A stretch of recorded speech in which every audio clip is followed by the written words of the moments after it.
Bem-vindo ao podcast Estrangeiros e Peregrinos. A mensagem de hoje será apresentada por Dennis Allen.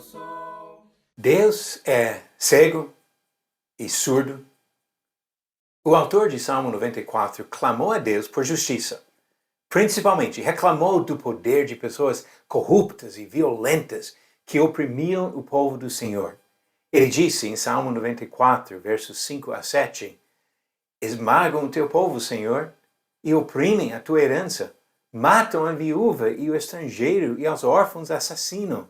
E dizem, o Senhor não vê, nem disso faz caso, o Deus de Jacó. O salmista foi ao coração do problema. Quando pessoas se consideram impunes diante de Deus, ou até rejeitam a noção da existência de Deus e de qualquer padrão divino de moralidade e ética, não há limite à sua perversidade e crueldade. Várias tendências na nossa sociedade, algumas delas com suas raízes séculos atrás, contribuem à ideia de impunidade. Pense comigo sobre as implicações práticas de algumas filosofias influentes nos últimos séculos, comparando esses pensamentos com as atitudes manifestadas no Salmo que eu acabei de citar. Embora alguns traçam suas raízes aos antigos filósofos gregos e citam Galileu e Newton como figuras importantes no seu desenvolvimento, o deísmo é mais conhecido como filosofia que ganhou força nos séculos recentes, principalmente pelos escritos de homens como John Locke, um filósofo inglês do final do século XVII, Voltaire, um filósofo francês do século XVIII, Thomas Jefferson, um dos fundadores da democracia norte-americana e terceiro presidente daquele país. O deísmo não nega a existência de Deus, e muitos deístas têm defendido como óbvia a existência de um Criador inteligente. O que identifica o deísmo é a noção de não existir um Deus que interfere nas coisas desta vida. Ou seja, que não existe um Deus que age em relação aos seres humanos. Assim, Deus não seria o revelador de leis morais e não traria nenhum castigo ou recompensa para os homens. Poucas décadas depois do trabalho de alguns dos principais autores deístas, Charles Darwin ofereceu uma outra saída para pessoas revoltadas pela ideia de princípios morais e éticos, determinados por um ser divino. A revolta é antiga. Até Salmo 2 fala de pessoas se rebelando e querendo tirar as algemas do domínio do Senhor.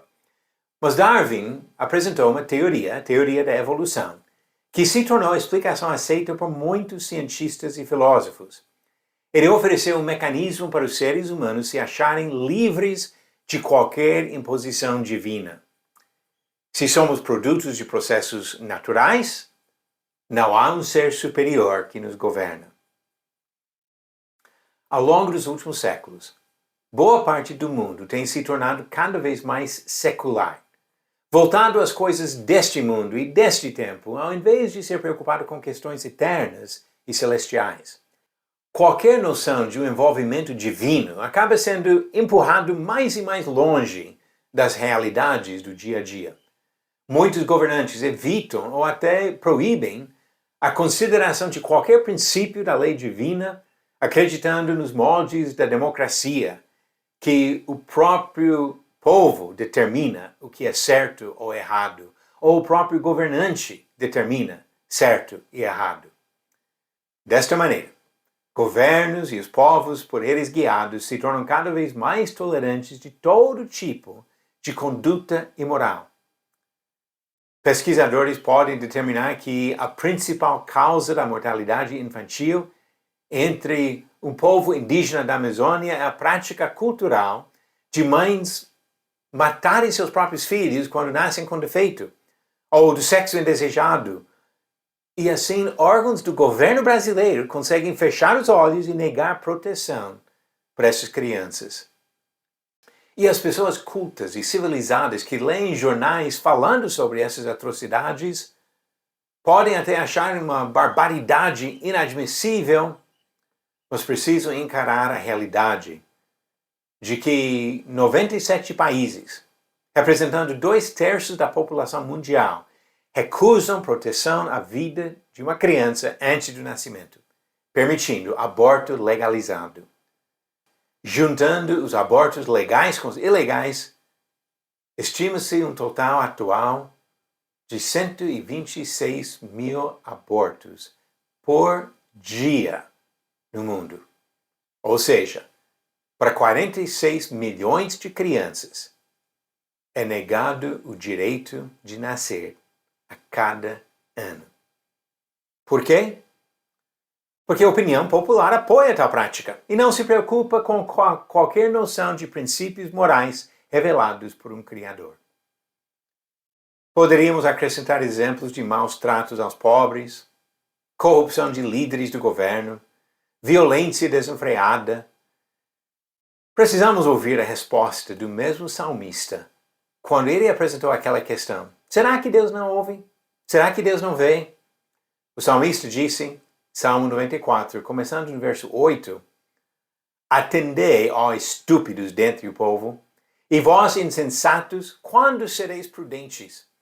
O que fez o ouvido, acaso não ouvirá? E o que formou os olhos, será que não enxerga? Porventura, quem repreende as nações não há de punir? Aquele que aos homens dá conhecimento não tem sabedoria? Imaginar um Deus incapaz de ver é pura tolice. Vamos agora para as perguntas do dia. A pergunta de ontem foi: quando o povo terminou a confecção do tabernáculo e seus utensílios, quem os abençoou? Alternativas: A. Arão, B. Moisés, C. Josué ou D. Bezalel. E a resposta vem de Êxodo 39, versículos 42 e 43. Tudo segundo o Senhor havia ordenado a Moisés, assim fizeram os filhos de Israel toda a obra. Moisés examinou toda a obra e viu que a tinham feito segundo o Senhor havia ordenado. Assim fizeram, e Moisés os abençoou. Foi Moisés que abençoou o tabernáculo e seus utensílios. A pergunta de hoje, a resposta se encontra no Novo Testamento. Qual seita dos judeus no tempo de Jesus não acreditava na ressurreição? Alternativas: A. Fariseus, B. Saduceus, C. Essênios ou D. Herodianos. A resposta no final do episódio 508, amanhã. Seres humanos podem ter problemas de visão, mas Deus enxerga perfeitamente. E Ele vê tudo. Podemos esconder coisas talvez de outros seres humanos, mas não do Senhor. E devemos viver com a consciência de que o Senhor que vê todas as coisas nos julgará no último dia. Vamos nos preparar para este dia, vivendo de forma digna e agradável ao Senhor, porque é com Ele que queremos viver eternamente. Obrigado por nos acompanhar nessa jornada pelas Escrituras. Volte amanhã para ouvir mais uma mensagem do podcast Estrangeiros e Peregrinos. Seguimos pelo mundo a viajar.